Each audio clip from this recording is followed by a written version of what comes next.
Искам да ви покажа едно дъно с доста функции, малко сложно за изпълнение, но пък си заслужава.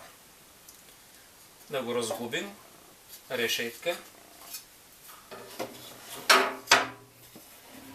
отделението на прашецо-уловители, можем да махнем прашецо-уловителната лента, остава мрежата, чекмеджето на прашецо-уловителя,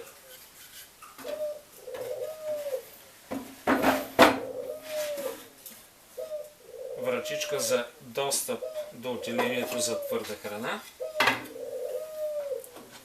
Ако махнем тази част, дъното става мрежесто.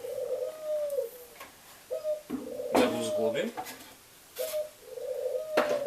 За зимата затваряме достъпа на въздух. Връчичката за отделението за храна се поставя лесно. Чекмеджето за прашец.